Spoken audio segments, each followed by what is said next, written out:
تو کیا تم یہ نیلوفر کو یہ زیور دے کے مجھ سے مشورہ لینے کے لیے بھیج رہی تھی؟ پھپھو نے حیرت کا اظہار کیا۔ جی تو اور کیا، اصل میں آپ خاصی سمجھدار اور ذہین ہے، میری امی کو ان چیزوں کی سمجھ نہیں ہے۔ میں نے سوچا کہ آپ کو دکھا دوں، اس لیے نیلو سے کہا تھا کہ اوپر لے جا کے آپ کو دکھا کے پوچھ لے۔ اچھا، لاؤ دکھاؤ۔ وہ چلتی ہوئی تخت پہ بیٹھ گئی۔ باسم، تم زیور لائے تھے؟ رابعہ بیگم نے کنکھیوں سے بیٹے کو دیکھا جو شادی کو لے کر ان کی ایک نہیں سن رہا تھا۔ جی امی، رائمہ کو پسند نہیں آیا۔ باسم نے بات سنبھال لی۔ ہاں ویسے ڈیزائن تو خاصا پرانا سا ہے، لیکن ہے وزنی۔ پھپھو کے ہاتھ پکڑتے ہی پھپھو نے اندازہ لگا لیا کہ زیور 5-6 تولے سے کم کا نہیں تھا۔ رائمہ نے فوراً سے زیور پکڑ لیا اور سامنے کھڑے باسم کو پکڑا دیا۔ لو سنبھالو اسے اور کل واپس کرانا۔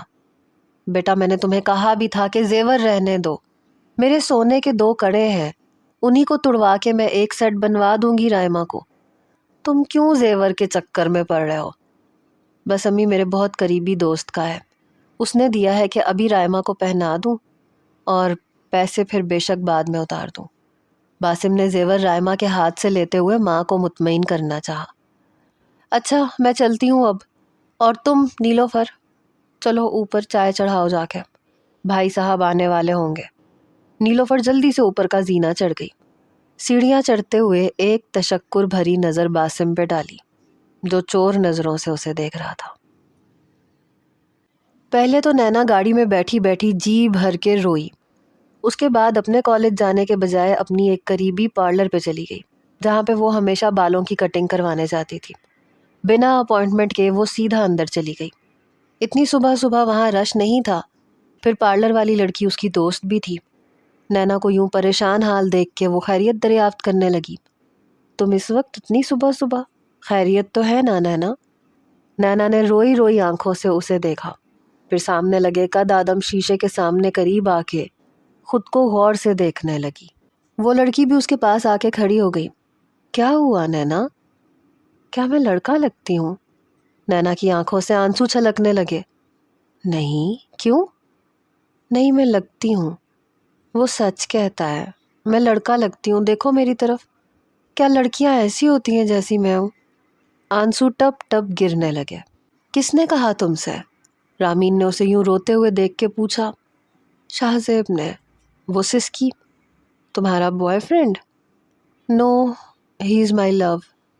رامین میں بہت محبت کرتی ہوں اس سے، لیکن وہ نہیں کرتا، کہتا ہے کہ میں لڑکی نہیں ہوں۔ یہ کہتے ہی نینا پھوٹ پھوٹ کے رونے لگی۔ نینا میری جان کیوں رو رہی ہو؟ ادھر آؤ۔ رامین نے اس کا ہاتھ پکڑ کے اسے ریوالونگ چیئر پہ بٹھا دیا، پھر سامنے رکھے ڈسپینسر سے پانی گلاس میں ڈال کے نینا کے پاس آ گئی۔ اسے پانی پلایا، سامنے رکھے ٹیشو باکس سے ٹیشو نکال کے اس کے آنسو صاف کرنے لگی۔ نینا اب رو دھو کے خود کو کافی ہلکا پھلکا محسوس کر رہی تھی، اس لیے چپ ہو گئی۔ اب بتاؤ کیا ہوا ہے؟ رامین دوسری کرسی سے ٹیک لگا کے کھڑی ہو گئی۔ وہ کہتا ہے مجھ میں لڑکیوں والی کوئی بات نہیں ہے، مجھے دیکھ کے اس کی ہارٹ بیٹ مس نہیں ہوتی، اور نہ ہی اسے مجھے دیکھ کے کوئی فیلنگ آتی ہے۔ تم بتاؤ رامین میں ایسا کیا کروں کہ اسے مجھ سے محبت ہو جائے؟ نینا کی بات کو سمجھ کر رامین بے ساختہ زور زور سے ہنسنے لگی۔ بس اتنی سی بات؟ تم اب یہ سب مجھ پہ چھوڑ دو، دیکھو میں تمہیں آج ایسا بناؤں گی کہ اس کا دل فل اسپیڈ سے بھاگے گا اور تمہیں دیکھ کے وہ نظریں ہٹانا بھول جائے گا۔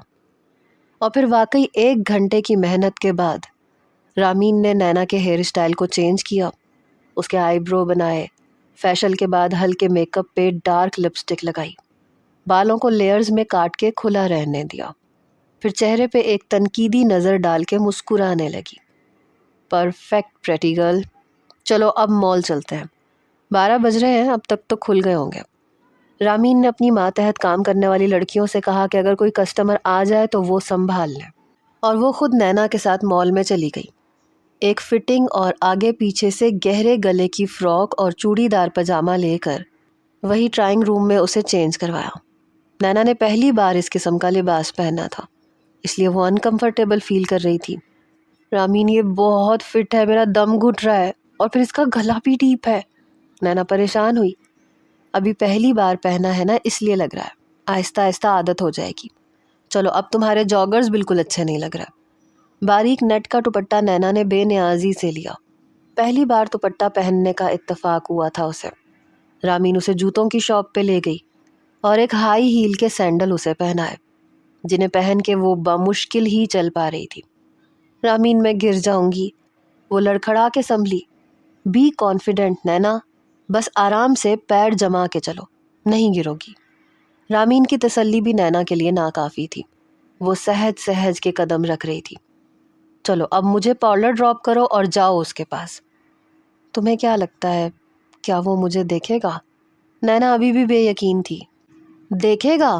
بھاگتا ہوا آئے گا تمہارے پاس، رامین نے ایک آئی برو چڑھا کے یقین سے کہا۔ آخر کی کلاس بنک کر کے شاہ زیب، خرم اور سیفی جمی کے ساتھ کینٹین میں بیٹھا تھا۔ یار بہت دن ہو گئے کچھ نیا نہیں کیا، سیفی نے شاہ زیب کو کندھے پہ ہاتھ جڑتے ہوئے کہا۔ بس یار کچھ دن سے ایک مصیبت میں پھنس گیا تھا، لیکن آج رات کرتے ہیں کچھ نیا۔ شاہ زیب کو نینا کا خیال آنے لگا۔ وہ پچھلے کئی دنوں سے نینا کے چکر میں ویلنگ نہیں کر پایا تھا۔ ٹھیک ہے، سی ویو پہ اپنی والی جگہ پہ آ جانا، سب مل کے سب کے ہوش اڑائیں گے۔ خرم نے بھی چینگم چباتے ہوئے کہا۔ نہیں، سی ویو رہنے دو، وہ اپارٹمنٹ کے پیچھے والی گلی ہے جو زیادہ تر سنسان ہی رہتی ہے، وہیں کریں گے۔ شاہ زیب کو سی ویو کا نام سنتے ہی نینا کا خیال آنے لگا۔ کیوں، سی ویو جانے میں کیا پرابلم ہے؟ وہاں زیادہ بڑا روٹ مل جاتا ہے، جمی نے برگر کھاتے ہوئے کہا۔ نہیں یار، بس چند لمحے کی تو بات ہوتی ہے، وہ ہم گلی میں بھی کر سکتے ہیں۔ شاہ زیب بار بار ٹال رہا تھا کہ کہیں نینا سے دوبارہ ملاقات نہ ہو جائے۔ اس خپتی لڑکی سے کچھ بعید نہیں تھا، اگر وہ وہاں پہنچ گئی تو اس کے سب دوستوں کے سامنے بھی آنے سے گریز نہیں کرے گی، اور وہ نہیں چاہتا تھا کہ نینا کے بارے میں اس کے دوستوں کو کچھ بھی پتہ چلے۔ ہاں تم بس چند لمحوں کا ہی رسک لے سکتے ہو، میں تو تمہیں تب ہیرو مانوں جب تم لمحوں کے کھیل کو منٹوں تک کر کے دکھاؤ۔ سامنے کھڑا دلاور اپنے گروپ کے لڑکوں کے ساتھ شاہ زیب کی ٹیبل کے سامنے کڑے تیور لیے بولا، جو ہر بار شاہ زیب سے بائک کی ریس اور ون ویلنگ پہ ہارتا آ رہا تھا۔ شاہ زیب نے تعجب کا اظہار کیا۔ یہ تم کہہ رہے ہو؟ شاید بھول رہے ہو کہ ہر بار میرے چند لمحے ہی بھاری ہوتے ہیں تم پہ۔ ہاں اس بار میں بھی پوری تیاری سے ہوں، شکست اس بار تمہاری ہوگی، دلاور نے مغرور لہجے میں کہا۔ کیا پدی اور کیا پدی کا شوربہ۔ دلاور بابو، اپنی ہمت دیکھ کے بات کرو شاہو سے، ورنہ اس بار تم سے ناک سے لکیریں کھچوا دوں گا۔ شاہ زیب کا وہی لاپرواہ انداز دلاور کو کھولا کے رکھ گیا تھا۔ اس بار دیکھ لینا شکست تمہاری ہی ہوگی، دلاور نے اپنا بھرم رکھنا چاہا۔ اچھا، اور اگر میں ہر بار کی طرح اس بار بھی جیت گیا تو؟ شاہ زیب نے کرسی سے ٹیک لگا کر پر اعتمادی سے پوچھا۔ جو تم کہو مجھے منظور ہوگا۔ سوچ لو دلاور، شاہ زیب کو چیلنج کرنا بہت مہنگا پڑے گا تمہیں۔ منظور ہے، شرط بتاؤ، دلاور نے اپنے دونوں ہاتھ ٹیبل پہ رکھ کے جھک کے شاہ زیب کی آنکھوں میں دیکھ کے کہا۔ شاہ زیب نے دونوں ٹانگیں سامنے ٹیبل پہ رکھ دیں جہاں دلاور کا منہ تھا، اور اپنے پاؤں ہلانے لگا۔ دلاور پیچھے ہٹ کے کھڑا ہو گیا۔ اس بار تم شاہو کے جوتے اتارو گے اور اپنے سر پہ مارو گے اور کہو گے کہ شاہو از دا بیسٹ۔ شاہ زیب کی شرط پہ سیفی اور خرم بھی سیدھے ہو کے بیٹھے۔ دلاور کسی ذمہ دار کا بیٹا تھا، اثر و رسوخ رکھتا تھا۔ شاہ زیب نے اسے بہت بری طرح للکارا تھا۔ کچھ پل تو دلاور بھی چپ سا ہو گیا، لیکن شاہ زیب بہت مطمئن سا تھا۔ مجھے منظور ہے، لیکن اگر تم ہارے تو تم بھی یہی کرو گے۔ ڈن، پھر سنڈے کو سمندر پہ آ جانا، دلاور یہ کہہ کے چلا گیا۔ شاہو، یہ شرط رکھنے کی کیا ضرورت تھی، کچھ اور رکھ لیتے، خام خواہ میں دشمن بنانے والی بات ہے۔ ابے چھوڑ یار، شاہو کو چیلنج کر رہا تھا سالہ۔ ویسے ایک بات وہ ٹھیک کہہ رہا تھا، وہ پچھلی بار کے بعد سے پریکٹس میں ہے، جمی نے کہا۔ اس چھچوندر کو میں بنا پریکٹس کے بھی ہرا سکتا ہوں۔ شاہ زیب نے سامنے رکھی کوک سے اسٹرا نکال کے باہر پھینکا اور بوتل کو منہ لگا لیا۔ ابے یار، سامنے دیکھ، سامنے کیا آئٹم ہے یار، سو پریٹی۔ جمی کی آنکھیں پھٹیں۔ خرم نے ببل کا غبارہ بناتے ہوئے سامنے آنکھیں پھاڑے اس لڑکی کو دیکھ کر ہونک ہو کے ببل کا غبارہ پھوڑا، جو کہ پھٹ کے اس کی ناک اور منہ پہ چپک گیا۔ سیفی بھی دم بخود ہو کے اسے دیکھ رہا تھا۔ شاہزیب بوتل کو منہ لگا کے پی رہا تھا، اس لیے سامنے نظر نہیں پڑی، مگر منہ میں بوتل بھر کے جب اس نے سامنے دیکھا تو نینا کو دیکھ کر ایک دم ہی منہ سے بوتل فوارے کی طرح نکلی اور برسات کی طرح سیفی، جمی اور خرم کے منہ پہ برسی۔ سب کی نظریں ایک دم نینا سے ہٹ کے شاہزیب کو گھورنے لگی۔ ابے گھامڑ، یہ کیا کیا تو نے؟ سیفی نے بوتل سے بھرے اپنے منہ اور کپڑوں کی طرف اشارہ کیا۔ خرم کو ہوش آیا تو چینگم ناک منہ سے اتارنے لگا۔ جمی کھا جانے والے انداز سے شاہزیب کو دیکھ رہا تھا، لیکن شاہزیب تو سامنے سے نظر ہی نہیں ہٹا پایا۔ کھلے بال، تنگ اور چست گہرے گلے کی فراک، نیٹ کا ہلکا سا دوپٹہ جو کہ نینا کو چھپانے کے لیے ناکافی تھا۔ وہ کسی قاتل حسینہ کی طرح نظریں گھمائے اسے ہی ڈھونڈ رہی تھی، اور اس کے پیچھے لڑکوں کا ہجوم دیکھ کر شاہزیب کے رہے سہے ہوش بھی اڑنے لگے تھے۔ نینا نے رامین کو پارلر ڈراپ کیا اور پھر شاہزیب کی یونیورسٹی پہنچ گئی۔ بڑی مشکل سے ہائی ہیل کے ساتھ وہ چل رہی تھی، پھر اسے معلوم بھی نہیں تھا کہ اسے شاہزیب کہاں ملے گا۔ جیسے جیسے وہ آگے بڑھ رہی تھی، لڑکوں کی عجیب عجیب سی نظریں خود پہ محسوس کر رہی تھی۔ لڑکے تو لڑکے، لڑکیاں بھی دبی دبی ہنسی کے ساتھ اس کے پاس سے گزر رہی تھیں۔ نینا نروس سی ہونے لگی۔ ایک تو اتنا فٹ ڈریس اور ہائی ہیل پہ چلنا اس کے لیے دشوار مرحلہ تھا، اور پھر لوگوں کے عجیب سے رویے اور نظریں۔ اس نے قریب سے گزرنے والی ایک لڑکی کو روکا۔ ایکسکیوز می، مجھے ایم کام کے اسٹوڈنٹ مسٹر شاہزیب سے ملنا ہے، آپ پلیز بتائیں گی کہ ان کا ڈپارٹمنٹ کہاں ہے؟ نینا کے استفسار پہ اس لڑکی نے اسے سر سے پیر تک بغور دیکھا، پھر اپنی مسکراہٹ دبائی۔ دیکھیں، ڈپارٹمنٹ تو وہ سامنے ہی ہے، لیکن اتنے شاہزیب ہیں، آپ ان کا پورا نام بتائیے۔ وہ ون ویلنگ کرتے ہیں، نینا نے کہا۔ او ہو، شاہو سے ملنا ہے؟ وہ لڑکی فوراً سے پہچان گئی۔ جی انہی سے۔ اسے تو میں نے کینٹین میں جاتے دیکھا تھا۔ آپ پارک کی رائٹ سائڈ کی طرف مڑ جائیں، سامنے کینٹین ہے۔ وہ لڑکی اسے بتا کے فوراً سے چلی گئی۔ نینا دھیرے دھیرے سے چلتی ہوئی پارک کی طرف جانے لگی۔ سیٹیوں اور ہنسنے کی آوازیں اسے اپنے عقب سے آ رہی تھیں۔ کیا لڑکی ہے، کیا فٹنس ہے، اف! لڑکوں کے بے باک کمنٹس پہ اس کا دل چاہا کہ زور زور سے رونے لگے۔ پہلے تو اسے رامین پہ غصہ آیا اور پھر شاہزیب پہ۔ کیا ضروری تھا کہ مجھے اس حلیے میں دیکھ کے ہی اسے مجھ سے محبت ہو سکتی تھی؟ پیچھے دیکھے بنا وہ کینٹین کی جانب بڑھنے لگی۔ کینٹین کافی بڑی تھی، جگہ جگہ ٹیبل پہ اسٹوڈنٹس بیٹھے کھانے پینے میں مصروف تھے، لیکن اسے شاہزیب کہیں بھی نظر نہیں آ رہا تھا۔ شاہزیب کو نینا پہ غصہ آنے لگا۔ نہ جانے وہ کیوں آئی تھی یہاں، اور وہ بھی اس حلیے میں۔ اس سے پہلے کہ اس کا مزید وہاں کوئی تماشا بنتا، شاہزیب نینا کی طرف تیزی سے بڑھنے لگا، سامنے آنے والے اسٹوڈنٹ لڑکوں کو پیچھے دھکیلتے ہوئے۔ نینا بھی اسے دیکھ چکی تھی۔ رامین کی ایک بات تو ٹھیک ہی ثابت ہوئی، وہ بھاگتے ہوئے میرے پاس آ رہا ہے۔ نینا نے اسے یوں تیزی سے قدم بڑھاتے دیکھا تو سوچنے لگی۔ شاہزیب نے اسے بازو سے پکڑا اور غصے سے بولا، باہر چلو میرے ساتھ۔ وہ حد سے زیادہ غصے میں تھا۔ نینا کے پیچھے کھڑے لڑکوں کو اس نے قہر بار نظروں سے دیکھا۔ کوئی تماشا ہو رہا ہے یہاں پہ؟ یہاں کھڑے کیا دیکھ رہے ہو؟ نکلو سب یہاں سے۔ شاہزیب کی دھاڑ پہ سب لڑکے منتشر ہو گئے۔ شاہزیب نے سامنے سے کینٹین میں کام کرنے والے ایک ملازم کو آواز دے کے بلایا، اور اس کے قریب آتے ہی اس کے کندھے پہ رکھے رومال کو اتار کے کھولا، نینا کے گلے کے گرد لپیٹا اور اسے اپنے ساتھ باہر لے جانے لگا۔ جمی، سیفی اور خرم یہ سب دیکھ کے دم بخود سے رہ گئے تھے۔ شاہزیب آج تک یوں کسی لڑکی کے ساتھ کبھی نظر نہیں آیا تھا۔ وہ لوگ ایک ہی اپارٹمنٹ میں رہتے آ رہے تھے، اسکول، کالج، یہاں تک کہ یونیورسٹی میں بھی ان کا ایک ہی گروپ تھا، اس لیے شاہزیب کے مزاج سے اچھی طرح واقف تھے۔ لڑکیوں سے وہ کوسوں دور بھاگتا تھا، حالانکہ بہت سی لڑکیاں اس سے دوستی کی خواہش مند تھیں، لیکن اس کے روڈ بیہیویئر سے اس سے بات کرنے سے کتراتی تھیں۔ اس لیے کسی لڑکی کے ساتھ شاہزیب کو دیکھ کے ان تینوں کا حیران ہونا بنتا تھا۔ پھر جس طرح سے وہ اسے ڈھانپے ہوئے، اس کا بازو بڑی بے تکلفی سے پکڑے ہوئے اسے اپنے ساتھ کھینچ کے باہر لے گیا، یقیناً یہ پہلی ملاقات تو ہرگز بھی نہیں تھی۔ شاہ زیب کے کینٹین سے نکلنے کے بعد تینوں نے نافہم سے انداز سے ایک دوسرے کو دیکھا۔ شاہ زیب اور لڑکی بیک وقت تینوں کے منہ سے نکلا تھا۔ شاہ زیب کے تیز قدموں کا مقابلہ نینا اس ہائی ہیل کے ساتھ نہیں کر پا رہی تھی۔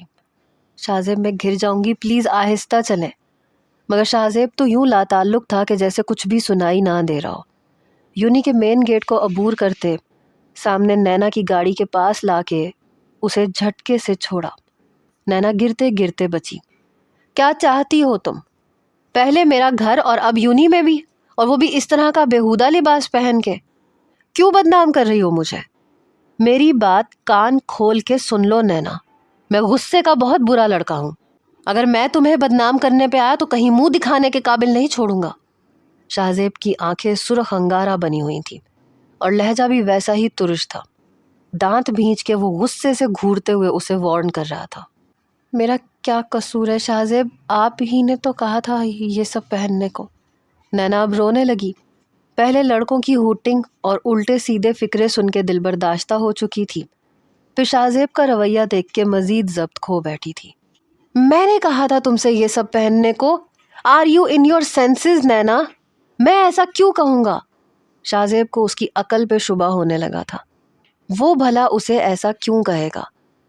صبح ہی تو آپ نے کہا تھا کہ مجھے دیکھ کے آپ کو کوئی فیلنگ نہیں ہوتی کیونکہ میں لڑکیوں جیسی نہیں لگتی، اس لیے میں نے یہ سب پہنا ہے، اور وہ بھی پہلی بار، وہ بھی صرف آپ کے لیے۔ حالانکہ اتنا تنگ لباس پہننے سے میرا دم گھٹ رہا ہے، لیکن پھر بھی میں نے پہنا آپ کی خاطر۔ اتنی ہائی ہیل میں مجھ سے چلا بھی نہیں جا رہا کیونکہ میں نے ہمیشہ جاگرز پہنے تھے، لیکن پھر بھی میں نے ہائی ہیل پہنی اور بنا گرے چل رہی ہوں۔ آپ نے کہا تھا کہ محبت قربانی مانگتی ہے، محبوب کے رنگ میں خود کو ڈھالنا پڑتا ہے، میں نے تو وہی سب کچھ کیا ہے، اب آپ مجھے ڈانٹ رہے ہیں۔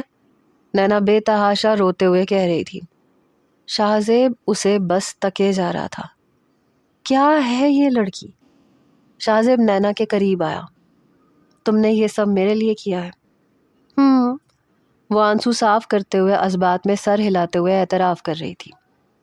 میں نے تم سے کب کہا کہ مجھے ایسا لباس پسند ہے؟ مجھے تو تم اس میں ویسے بھی زہر لگ رہی ہو۔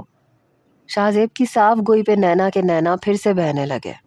آپ ہی نے کہا تھا کہ لڑکی وہ ہوتی ہے جسے دیکھ کے نظر پلٹنا بھول جائے اور دل زور زور سے دھڑکنے لگے۔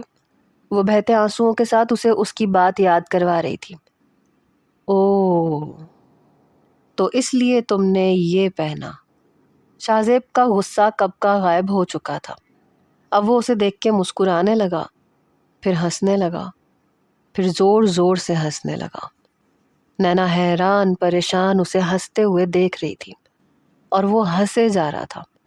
بڑی مشکل سے اپنی ہنسی پہ قابو پا کے اس کے قریب ہو کے بولا، نینا میری مینا، میں نے دل دھڑکانے کے لیے کہا تھا، ہارٹ اٹیک کروانے کے لیے نہیں کہا تھا، اور مجھے متاثر کرنے کے چکر میں تم میری یونی کے آدھے لڑکوں کو متاثر کر چکی ہو۔ کیا چیز ہو تم یار۔ نینا کے آنسو ابھی بھی بہہ رہے تھے۔ پہلی بار شاہ زیب نے اسے غور سے دیکھا۔ روئی روئی آنکھوں میں کاجل پھیل چکا تھا، مگر اس کے دودیا رنگ پہ وہ پھیلا ہوا کاجل اسے اور بھی حسین بنا رہا تھا۔ شاہ زیب کچھ پل تو واقعی اسے محویت سے دیکھتا رہا، پھر اپنے ہاتھ کی پشت سے اس کے چہرے پہ گرتے آنسو صاف کیے۔ اب یہ رونا بند کرو اور چلو میرے ساتھ، میں تمہیں بتاتا ہوں مجھے کیسا لباس پسند ہے۔ شاہ زیب کی غیر متوقع بات پہ نینا متحیر ہوئی، لیکن پھر ڈرائیونگ سیٹ سنبھال چکی تھی۔ شاہ زیب کی ساری رپورٹ بختیار صاحب کی ٹیبل پہ موجود تھی، وہ لڑکا بھی جو اس کی انکوائری پہ مامور تھا۔ بختیار صاحب جب اپنے آفس کے روم میں داخل ہوئے تو وہ لڑکا ان کے احترام میں کھڑا ہو گیا۔ بختیار صاحب نے اسے بیٹھنے کا اشارہ کیا، خود سامنے اپنی ریوالونگ چیئر پہ بیٹھ گئے اور سامنے رکھی سگریٹ کی ڈبیا نکالی اور اس میں سے سگریٹ نکال کے ہونٹوں میں دبایا، لائٹر سے سگریٹ جلائی۔ سر، یہ اس لڑکے کی پوری انفارمیشن ہے جس کی تصویر آپ نے مجھے بھیجی تھی۔ گڈ، پڑھو اسے۔ سگریٹ کا دھواں باہر نکالتے ہوئے بختیار صاحب نے حکم جاری کیا، سر مجھے پڑھنے کی ضرورت نہیں ہے، میں نے خود ہی تو لکھا ہے سب۔ اس لڑکے کا نام شاہ زیب ہے، والد کا نام محمد زمان ہے، جو کہ ایک بوائز کالج کے پروفیسر ہے، متوسط گھرانے سے تعلق رکھتا ہے۔ اس لڑکے کی 2 بہنیں ہیں، ایک بھائی ہے۔ بائک پہ کرتب دکھانے کا شوق ہے، اپنی یونیورسٹی میں ویلنگ کرنے کی وجہ سے مشہور ہے، لیکن لڑکیوں سے کبھی اس کا کوئی افیئر سننے میں نہیں آیا۔ نہ سگریٹ پان کا شوق رکھتا ہے، نہ ہی کسی غلط کمپنی میں ملوث ہے۔ تم جا سکتے ہو، بختیار صاحب نے اس لڑکے کے سامنے ٹیبل پہ پیسے پھینکے۔ اس نے مسکرا کے پیسے پکڑ کے چومے اور جیب میں رکھ کے چلا گیا۔ فون کی بیل بجنے لگی، ڈرائیور کی کال تھی۔ بختیار صاحب نے کال اٹینڈ کی۔ ہاں بولو، کیا رپورٹ ہے؟ سگریٹ ابھی بھی بختیار صاحب کے ہونٹوں پہ لگا تھا۔ بنا منہ سگریٹ سے ہٹائے وہ ماتھے پہ تیوری چڑھائے پوچھ رہے تھے۔ چہرے پہ تفکر کی گہری لکیریں نمایاں ہو رہی تھیں۔ سر بیبی آج پھر سے گاڑی خود ڈرائیو کر کے کالج جانے کی ضد کر رہی تھی۔ پھر؟ بختیار صاحب نے سگریٹ کا دھواں اڑایا۔ سر وہ اپنی گاڑی لے کے نکلی تو میں دوسری گاڑی میں ان کا پیچھا کرنے لگا، لیکن وہ کالج کے بجائے اس لڑکے کے گھر کے باہر کھڑی ہو گئی۔ پھر کافی دیر انتظار کرنے کے بعد وہ لڑکا نیچے اترا، بیبی سے کچھ بات کی، پھر اس کی بہن نیچے اتری، تینوں گاڑی میں بیٹھ کے چلے گئے۔ کہاں؟ بختیار صاحب کی ساری توجہ ڈرائیور کی روداد سننے میں لگی ہوئی تھی۔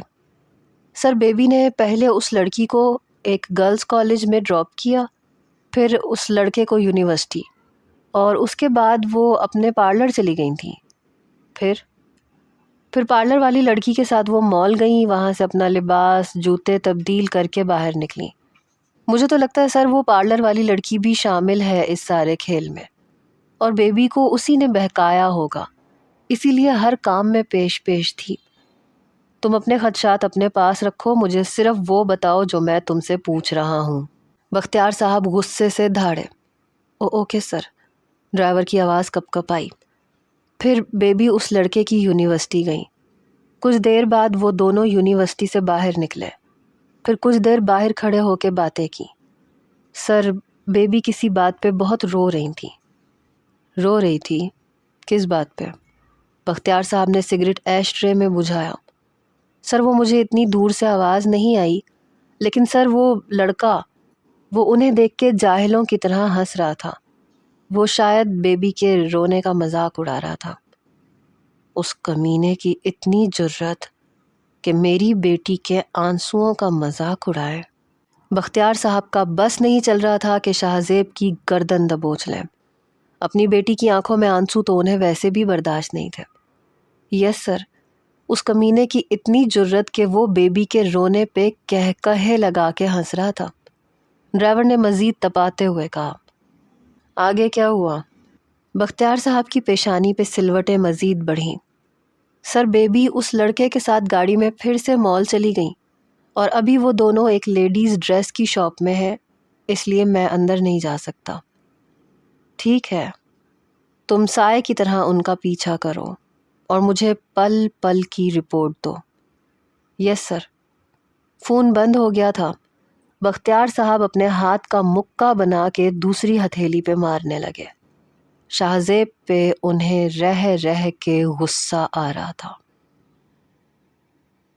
اگلے روز باسم نے وہ زیور رائما کو تھما دیے۔ یہ اپنی سہیلی کو دینے ہاں رائما، جب اس کی پھپھو گھر پہ نہ ہو۔ ہاں کر دوں گی واپس۔ باسم ویسے اچھا کیا جو تم نے بات سنبھال لی، ورنہ نیلو بیچاری کی شامت آ جانی تھی۔ یہ تو ہے، لیکن فری کو کیا ضرورت تھی یہ سب کر کے خطرہ مول لینے کی؟ فری؟